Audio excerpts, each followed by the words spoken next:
పేద మధ్యతరగతి ప్రజలు శుభకార్యాలు చేసుకునేందుకు నెల్లూరు మున్సిపల్ కార్పొరేషన్ సంస్థ ₹1 రెంట్కే ఒక ఫంక్షన్ హాల్ను నెల్లూరులో ఏర్పాటు చేయడం జరిగింది. దీన్ని నెల్లూరు నగరంలోని రేబాలవారి వీధిలో దీన్ని ఏర్పాటు చేయడం జరిగింది. ఇక్కడ చూడొచ్చు మనం ప్రస్తుతం ఏదైతే ఫంక్షన్ హాల్ ఉందో అక్కడే మనం ఉన్నాము. ఇది మొత్తానికి ఇది ఒక పార్కుకి సంబంధించిన స్థలం. ఇది 60 ఎకరా పార్కు స్థలం. ఇది దీంట్లో 72 అంకణాల్లో ఈ ఫంక్షన్ హాల్ను ఏర్పాటు చేయడం జరిగింది. అయితే మనం విజువల్స్లో చూస్తే మనకు తెలుస్తూ ఉంది ఈ పార్కు సంబంధించిన వస్తువులు కావచ్చు, అంటే పిల్లలు ఏదైతే గేమ్స్ ఆడుకుంటారో వాటికి సంబంధించిన వస్తువులు, అదేవిధంగా ఆటలాడే వస్తువులు ఇవన్నీ కూడా మనకు విజువల్స్లో కనిపిస్తూ ఉన్నాయి. అదేవిధంగా ఇక్కడ చిన్న చిన్న చెట్లను కూడా ఏర్పాటు చేసి ఆహ్లాదకరమైన వాతావరణాన్ని కూడా ఇక్కడ మనకు కనిపిస్తూ ఉంది. ఈ పార్కు స్థలంలోనే 72 అంకణాల్లో ఈ ఫంక్షన్ హాల్ను కార్పొరేషన్ అధికారులు ఏర్పాటు చేయడం జరిగింది. అది కూడా కేవలం ₹1 రెంట్కే దీన్ని ఏర్పాటు చేశారు. ఇది ఇప్పటికే ఈ ఫంక్షన్ హాల్ చూస్తే దీని అవుట్లుక్ మాత్రం అదిరిపోయింది.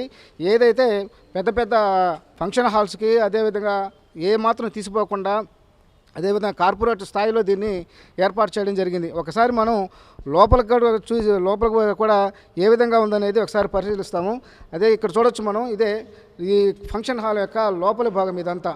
మొత్తం ఇక్కడ దీని కెపాసిటీ సుమారుగా 400 నుంచి 500 వరకు ఉన్నట్లుగా మనకు తెలుస్తూ ఉంది. ఎక్కడా కూడా పెద్ద పెద్ద ఫంక్షన్ హాల్కు ఏమాత్రం తీసిపోకుండా దీన్ని ఏర్పాటు చేసినట్లుగా మనకు తెలుస్తూ ఉంది. ఇక్కడ చూడొచ్చు మనం టైల్స్ కావచ్చు, ఇక్కడ ఎక్కడ ఒకసారి చూస్తే ఈ టైల్స్ ఏ విధంగా ఉన్నాయి, పరిశుభ్రంగా ఉంది. అదేవిధంగా మంచి మెటీరియల్ వాడినట్లుగా తెలుస్తూ ఉంది. అదేవిధంగా సెంట్రల్ ఏసీ కూడా ఏర్పాటు చేశారు. దీన్ని సెంట్రల్ ఏసీ ఏర్పాటు చేయడం జరిగింది. ఇక్కడ ఫ్యాన్లు ఏర్పాటు చేశారు.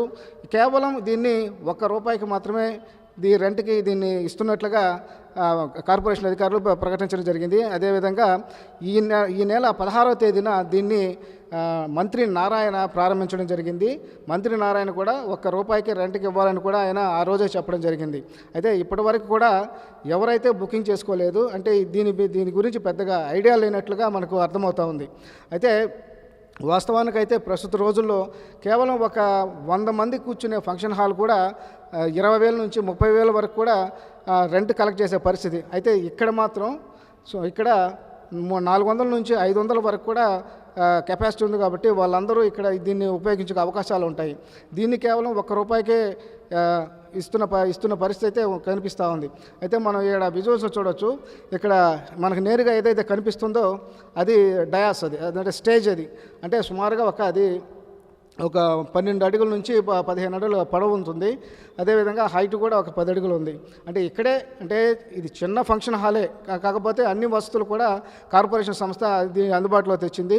ఒక పక్క పెళ్లి కుమారుడికి సంబంధించిన రూమ్ ఏర్పాటు చేశారు. ఈ రూమ్లో కూడా ఏసీని ఏర్పాటు చేయడం జరిగింది. అలాగే ఇక్కడ పెళ్లి కుమారుడు ఎవరైతే వస్తారో వాళ్ళకి సంబంధించిన బంధువులు, అలాగే వాళ్ళ పెళ్లి కుమారుడు ఏడుంటారు. అలాగే దానికి ఎదురుగా చూస్తే మరొక గదిని కూడా ఏర్పాటు చేయడం. ఇది పెళ్లి కుమార్తెకి సంబంధించిన గది.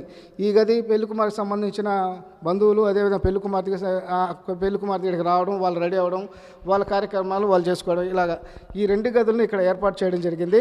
అలాగే ఇక్కడ ఫ్యాన్లు ఏర్పాటు చేశారు. ఒకవేళ డైనింగ్ విషయానికి వస్తే ఇక్కడున్న ఈ ప్రాంతంలోనే డైనింగ్ కూడా ఏర్పాటు చేసుకొని ఫంక్షన్ జరుపుకోవాల్సిన పరిస్థితి ఉంటుంది. అయితే ఈ మొత్తానికి ఈ ఫంక్షన్ హాల్కి సంబంధించి ఎన్క్యాప్ నిధులు 25 లక్షల వరకు ఖర్చు చేయడం జరిగింది. అలాగే నగర కార్పొరేషన్ సంబంధించి 1,15,00,000 దీన్ని ఖర్చు చేయడం జరిగింది. మొత్తం ఈ నిధులతోనే ఈ ఫంక్షన్ హాల్ను ఏర్పాటు చేయడం జరిగింది. అయితే ఈ రోజుల్లో ₹1 ఈ ఫంక్షన్ హాల్ రావడం అనేది కొంత ఆశ్చర్యాన్ని కలిగించిన మంత్రి నారాయణ చొరవతో దీన్ని జిల్లా ప్రజలకు కావచ్చు, లేకపోతే ఇక్కడున్న వాళ్ళు కావచ్చు, ఈ నగర ప్రజలకు కావచ్చు, దీన్ని ఏర్పాటు చేయడం అనేది చాలా సంతోషించదగిన విషయం అని మాత్రం మనకు అర్థమవుతూ ఉంది. అలాగే ఇక్కడున్న ప్రజలంతా కూడా దీన్ని ఉపయోగించుకుంటే చాలా ఖర్చు అనేది చాలా మిగిలిపోతుంది. ఎందువల్లంటే ఏ ఫంక్షన్ హాల్ చూసుకోవాలన్నా కూడా వేలు లక్షల ఖర్చులు అవుతుంటుంది.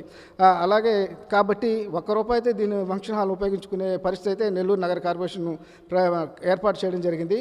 అలాగే ఇక్కడ ఎవరైతే బుకింగ్ చేసుకుంటారో వాళ్ళకి ఇక్కడ కరెంట్ ఛార్జ్ కూడా ఫ్రీగా ఉన్నట్లుగా చెప్తున్నారు. అదేవిధంగా వాళ్ళకి సంబంధించిన హైరర్సు, అలాగే వాళ్ళ కుర్చీలు, ఇలా కొన్ని వస్తువులు మాత్రమే వీళ్ళు తెచ్చుకోవాల్సి ఉంటుంది. మిగతావన్నీ అవసరాలన్నీ కూడా కరెంటు ఛార్జీ, ఏసీ ఛార్జీ ఇవన్నీ కూడా ఫ్రీగా ఉన్నట్లుగా ఇక్కడున్న కాంట్రాక్టర్ చెబుతూ ఉన్నారు. మొత్తానికైతే ₹1 ఫంక్షన్ హాల్ను ఏర్పాటు చేయడంతో నెల్లూరు ప్రజలు హర్షం వ్యక్తం చేస్తున్న పరిస్థితి అయితే ఇక్కడ కనిపిస్తోంది. వీడియో జర్నలిస్ట్ ప్రదీప్తో దేవకుమార్, 10 టీవీ, నెల్లూరు.